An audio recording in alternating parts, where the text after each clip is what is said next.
Hello students, welcome to my channel. This is Dr. Kavita Chauhan from PCA Classes Online.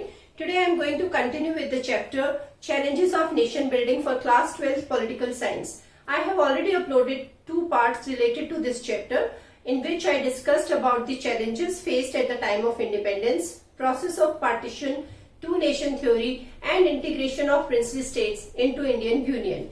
Today I am going to continue with the chapter and this is part 3 for this chapter. But before that, if you are new to my channel, please subscribe to my channel and also press the bell icon ताकि मेरे सारे videos की update आपको regularly मिलती रहे. So children, reorganization of states. Partition हो चुका था, कंट्री 2 पार्ट्स में डिवाइड हो चुकी थी, इंडिया और पाकिस्तान. उसके बाद बहुत ज्यादा प्रॉब्लम्स फेस की जा रही थी पार्टीशन की वजह से. रिफ्यूजीज की रीसेटलमेंट का इशू था और भी बहुत चीजें थी. उसके बाद जब इंटीग्रेशन हुआ प्रिंसली स्टेट्स का इंडियन यूनियन में, तो अब ये बात सामने आई कि किस तरीके से ज्योग्राफिकल डिवीजन की जाएगी कंट्री की, किस तरीके से जो इंटरनल टेरिटरीज हैं उनको डिमार्केट किया जाएगा और किस बेसिस पे अब स्टेट्स बनाई जाएंगी. So this is called as reorganization of states. So after partition and integration of princely states, next challenge was to draw the internal boundaries of the states. जैसे उस दिन हमने डिस्कस किया कि मैप, जैसे मैंने डिस्कस किया था कि जो ब्रिटिशर्स थे जब वो इंडिया छोड़ के गए तो उस वक्त जो हमारी पूरी की पूरी कंट्री का डिवीजन था वो इस तरीके से था कि कुछ ब्रिटिश प्रोविंसेस थे और कुछ प्रिंसली स्टेट्स थी. अब क्योंकि ये सब मर्ज हो चुका था तो अब टेरिटरीज बनानी थी या आप कह सकते हो बाउंड्रीज रीड्रॉ करनी थी. अब क्वेश्चन ये था, इतना आसान नहीं था ये. इसका रीजन ये था कि इस तरीके से स्टेट्स बनानी थी कि जो कंट्री की कल्चरल प्लूरैलिटी थी, कि इतने सारे डिफरेंट कल्चर्स को लोग फॉलो करते थे और जो डिफरेंट लैंग्वेजेस लोग बोलते थे, तो उनको भी मेंटेन करना था, मतलब उनको भी हाईलाइट करना था, उनको भी रिफ्लेक्ट करना था जो स्टेट बाउंड्रीज बनाई जाएंगी उनके थ्रू.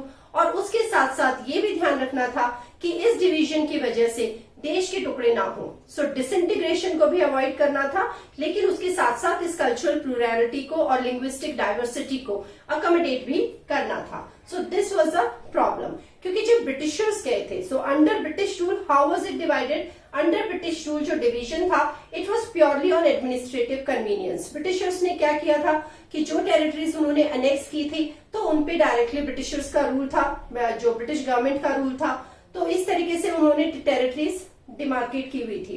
लेकिन दूसरी जो स्टेट्स थी, जैसे कि टेरिटरीज अंडर द प्रिंसेस और द प्रिंसली रूलर्स, तो क्लियर था कि एडमिनिस्ट्रेटिव कन्वीनियंस के हिसाब से उन्होंने हमारी कंट्री को उस वक्त ज्योग्राफिकली डिवाइड किया हुआ था. जब फ्रीडम स्ट्रगल मूवमेंट चल रही थी, उसी वक्त नेशनल मूवमेंट ने ये एक्सेप्ट कर लिया था, मतलब उसी वक्त ये जो लिंग्विस्टिक प्रिंसिपल था उसको एक्सेप्ट किया गया था. यहां तक कि इंडियन नेशनल कांग्रेस में, जब इंडियन नेशनल कांग्रेस का सेशन हुआ था नागपुर में 1920 में, तो उसके बाद इंडियन नेशनल कांग्रेस ने भी इस लिंग्विस्टिक प्रिंसिपल को रिकॉग्नाइज किया था कि जब इंडिया इंडिपेंडेंट हो जाएगा तो जो स्टेट्स बनाई जाएंगी वो लिंग्विस्टिक प्रिंसिपल के बेसिस पे बनाई जाएंगी. लिंग्विस्टिक प्रिंसिपल का बेसिस मतलब कि जिस टेरिटरी में जिस भाषा को बोलने वाले लोग मेजॉरिटी में होंगे तो उनको उस तरीके से स्टेट दे दी जाएगी या उसको स्टेट डिफाइन किया जाएगा. लेकिन अब क्या हुआ कि ये जब फ्रीडम स्ट्रगल मूवमेंट का टाइम तो अलग था, जब इंडिया इंडिपेंडेंट हुआ और जब पार्टीशन फेस किया गया, तो जो हमारे लीडर्स थे, सेंट्रल लीडर्स थे, उनकी ओपिनियन जो थी वो चेंज हो गई इंडिपेंडेंस के बाद और पार्टीशन के बाद. ऐसा क्यों हुआ? Our national leaders felt carving out states on the basis of language might lead to disruption and disintegration. अब क्योंकि पार्टीशन जो था उसके बहुत ही ज्यादा मतलब बुरे असर हुए थे देश के लोगों के ऊपर, तो जो हमारे लीडर्स थे अब वो इस बात से उनको एक हिचक हो गई थी कि ऐसा ना हो कि लैंग्वेज के बेसिस पे फिर से अगर स्टेट्स बनाई जाए तो देश का विभाजन हो जाए. मतलब धर्म के आधार पे एक विभाजन हम देख चुके थे, तो वो नहीं चाहते थे कि फिर से भाषा को आधार बनाया जाए और लोगों को इस तरीके से डिवाइड किया जाए.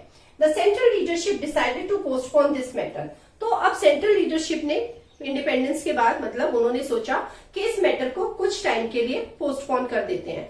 लेकिन ये बात जो थी लोकल लीडर्स को पसंद नहीं आई, क्योंकि जो लोग थे, लोग चाहते थे कि उन उनकी स्टेट उनके लिंग्विस्टिक प्रिंसिपल के आधार पे जो प्रॉमिस किया गया था उनको उनकी स्टेट मिले. सो this is how you can read about this. That यहाँ पे क्वेश्चन आते हैं, जैसे कि क्वेश्चन आ सकता है how was the division under colonial rule, तो उसमें आप ये वाले पॉइंट्स लिख सकते हो. यहाँ पे क्वेश्चन आता है कि why did the central leadership decide to postpone the matter of organisation of states on the basis of language. तो यहाँ पे ये क्लियरली 2 पॉइंट्स हैं जो आपको लिखने होंगे. तो ये बहुत इंपॉर्टेंट है क्योंकि 1 मार्क और 2 मार्क्स में जो क्वेश्चन पूछे जाते हैं उसमें इस तरीके के क्वेश्चन भी आते हैं. सो लेकिन अब हम डिस्कस करेंगे कि किस तरीके से ये जो उन्होंने डिसीजन लिया था उसका क्या असर हुआ लोगों के ऊपर. When the government decided to postpone the matter of reorganization of states on the basis of linguistic principle, तो उसका असर क्या हुआ कि जो तेलुगु स्पीकिंग एरियाज थे मद्रास प्रोविंस में, वहां पे बहुत ज्यादा प्रोटेस्ट होने शुरू हो गए. उस वक्त जो ये मद्रास प्रोविंस था, it was a British province, और आज की तारीख के मतलब आज की जो प्रेजेंट डे के तमिलनाडु है, आंध्र प्रदेश है, केरला है, कर्नाटका है, these all were part of Madras province. ये बाद में रीऑर्गेनाइजेशन जब हुआ तो ये स्टेट्स बनी. तो बहुत ज्यादा प्रोटेस्ट होने शुरू हो गए and it led to a movement, people's movement, which is known as the Vishal Andhra movement. So you should know all these points related to Vishal Andhra movement. Vishal Andhra movement demanded that the Telugu speaking areas be separated from the Madras province. वो चाहते थे कि जो Telugu speaking areas हैं उनको Madras province से separate करके उनके लिए एक अलग स्टेट बनाई जाए. They asked for separate Andhra state. Nearly all political forces were in favor of this. ये जो reorganization of state था, इस जो लिंग्विस्टिक प्रिंसिपल पे होना चाहिए था, उसके फेवर में सारे पॉलिटिकल ग्रुप्स थे, except as we discussed about की जो सेंट्रल लीडरशिप थी वो इसके खिलाफ थी. पोटी श्रीरामुलु ये एक गांधीयन लीडर थे. He went on an indefinite fast that led to his death after 56 days. तो इस मूवमेंट को सपोर्ट करने के लिए उन्होंने एक फास्ट किया, लेकिन 56 डेज के बाद उनकी डेथ हो गई. And this cause great unrest.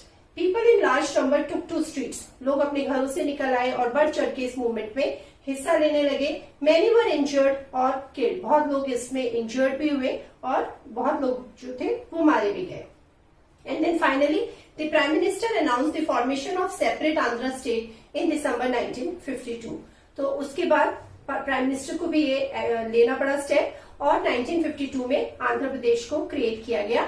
और उसके बाद क्या हुआ कि जो और दूसरे रीजन्स थे उनमें भी मूवमेंट्स शुरू हो गई. आपके चैप्टर में एक कार्टून भी दिया हुआ है जिसमें बहुत सारे ऐसे ग्रुप्स दिखाए गए हैं और जिनके ऊपर उस मूवमेंट का या जिस स्टेट को वो डिमांड कर रहे थे वो भी दिया गया है. So that is very important cartoon. Now what happened, now the central leadership had to take an action regarding this, और यू कैन से फाइनली उनको कुछ करना था ताकि ये प्रॉब्लम हमेशा के लिए सॉल्व हो जाए. So the central government appointed states reorganisation commission in 1953. उन्होंने एक कमीशन बनाया स्टेट्स, जिसको स्टेट्स रीऑर्गेनाइजेशन कमीशन बोला गया.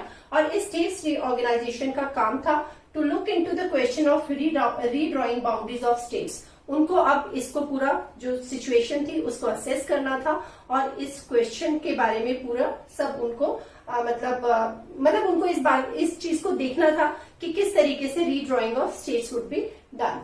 The state reorganisation act passed in 1956. क्योंकि जो स्टेट रीऑर्गेनाइजेशन कमीशन था उन्होंने अपनी रिपोर्ट में इस बात को रिकमेंड किया कि स्टेट्स का जो रीऑर्गेनाइजेशन है वो लिंग्विस्टिक प्रिंसिपल के बेसिस पे होना चाहिए. And then this act was passed in 1956. And when this act was passed, after that there were 14 states which were created and 6 union territories were created on the basis of this principle or this recommendation, you can say.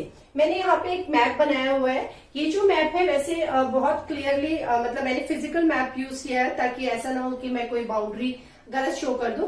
आपकी book में page number 20 पे ये map दिया हुआ है. This was India after reorganization in 1961 का ये map है. कैसा दिखता था इंडिया. सो इस तरीके से स्टेट्स जो थी वो बनी थी उस वक्त इंडिया में. और उसके बाद अगर आप प्रेजेंट डे मैप देखते हो, सो द स्टेट्स का जो नंबर है वो डबल हो चुका है. तो क्या हुआ है, क्योंकि पिछले इतने सालों में भी धीरे धीरे बहुत रीजन्स ने अपने लिए सेपरेट स्टेट डिमांड की और मूवमेंट्स भी रही हुई और उसकी वजह से बहुत सारी स्टेट्स धीरे धीरे क्रिएट होती गई. कुछ का, लेकिन यहाँ पे क्रिएशन का बेसिस प्योरली लैंग्वेज नहीं रहा. डिफरेंट रीजंस थे जिनकी वजह से ये नई स्टेट्स क्रिएट किए गई थी। और आज हम जो देखते हैं तो वो बिल्कुल हमारा मैप अलग नजर आता है। तो ये मैप आपको रेफर करना है, क्योंकि मैप बेस्ड क्वेश्चन भी आते हैं जिनमें स्टेट्स के मतलब वो पॉइंट दिए जाते हैं और आपको आइडेंटिफाई करना होता है कि जो अभी प्रेजेंट डे स्टेट है या तो वो पहले किस स्टेट का हिस्सा थी या वो किस स्टेट में से उसको निकाल के बनाया गया है। सो ये क्वेश्चन आपकी बुक में दिया भी हुआ है। So you must know this.